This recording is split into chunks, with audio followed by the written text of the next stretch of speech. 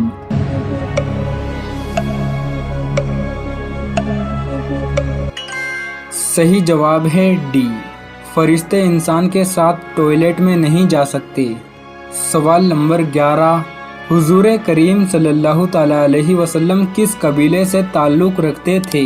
آپ کے آپشن ہیں یہ، اے بنو مخیزم، بی بنو ہاشم، سی بنو اسد، ڈی بنو حوازن۔ آپ کا ٹائم شروع ہوتا ہے اب۔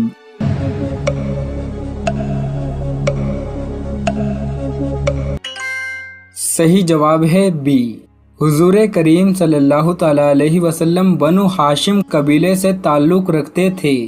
سوال نمبر 12، ابراہ نے کون سے سال خانہ کعبہ پر حملہ کیا تھا؟ آپ کے آپشن ہیں یہ، اے 570 عیسوی، بی 571 عیسوی، سی 572 عیسوی، ڈی 573 عیسوی۔ آپ کا ٹائم شروع ہوتا ہے اب۔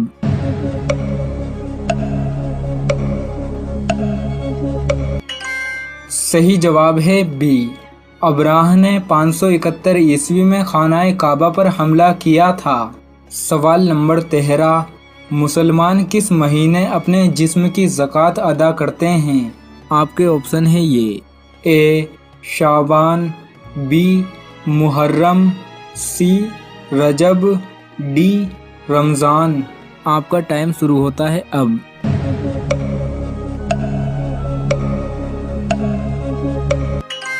صحیح جواب ہے ڈی، مسلمان رمضان کے مہینے میں روزے رکھ کر اپنے جسم کی زکوٰۃ ادا کرتے ہیں۔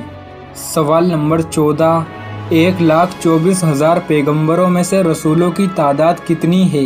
آپ کے آپشن ہیں یہ، اے 300، بی 313، سی 340، ڈی 370۔ آپ کا ٹائم شروع ہوتا ہے اب۔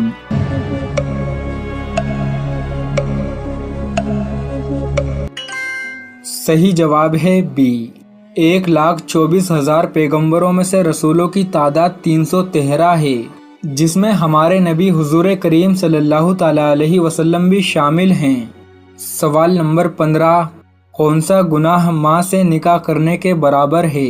آپ کے آپشن ہیں یہ، اے قتل کرنا، بی غیبت کرنا، سی حسد کرنا، ڈی سود کھانا۔ آپ کا ٹائم شروع ہوتا ہے اب۔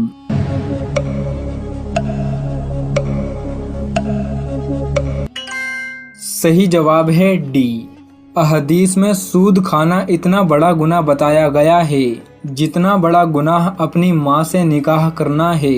قیامت کے دن سود کھانے والے لوگوں کے پیٹ مکانوں کے برابر ہوں گے اور ان کے پیٹ میں بڑے بڑے اژدہے اور گدھے کے برابر بچھو ہوں گے۔ سوال ہے، صدقے میں کون سی چیز دینے سے مصیبت جلدی ختم ہوتی ہے؟ آپ کے آپشن ہیں، اے گوشت، بی آٹا، سی دال، ڈی پیسے۔ صحیح جواب ہے، حضرت محمد صلی اللہ علیہ وآلہ وسلم نے فرمایا کہ صدقہ دینے سے مصیبتیں بلائیں دور ہوتی ہیں۔ اگر گھر کے اندر کوئی پریشانی، مصیبت، رکاوٹ یا بیماری ہے تو صدقہ کرنے سے وہ مسئلہ ضرور حل ہوگا۔ اب یہاں پر کچھ لوگوں کا خیال یہ ہوتا ہے کہ گوشت کا صدقہ دینا زیادہ بہتر ہے، کچھ کے مطابق دال، کچھ حضرات آٹا دینے کو ترجیح دیتے ہیں اگر ان سے کہا جائے کہ کوئی بھی چیز صدقے کی صورت میں دی جا سکتی ہے، لیکن بعض لوگ بضد ہوتے ہیں کہ ہم نے بس گوشت ہی دینا ہے، اگر ہم نے گوشت سے صدقہ نہ دیا تو ہمارا صدقہ تو ہوگا ہی نہیں، تو بلائیں کیسے ٹلیں گی؟ جب آپ صلی اللہ علیہ وآلہ وسلم نے فرمایا کہ کسی ضرورت مند کی ضرورت کو پورا کرنا سب سے افضل صدقہ ہے۔ مثلا اگر کسی کو دواؤں کی ضرورت ہے تو اسے دوائیں خرید دیں، کسی کو کھانے کی ضرورت ہے تو اسے کھانا کھلا دیں، کسی کو تن ڈھانپنے کے لیے کپڑے چاہیے تو اسے کپڑے خرید دیں۔ غرض جس کی جو ضرورت ہو اس کو پورا کر دینا افضل و بہترین صدقہ ہے۔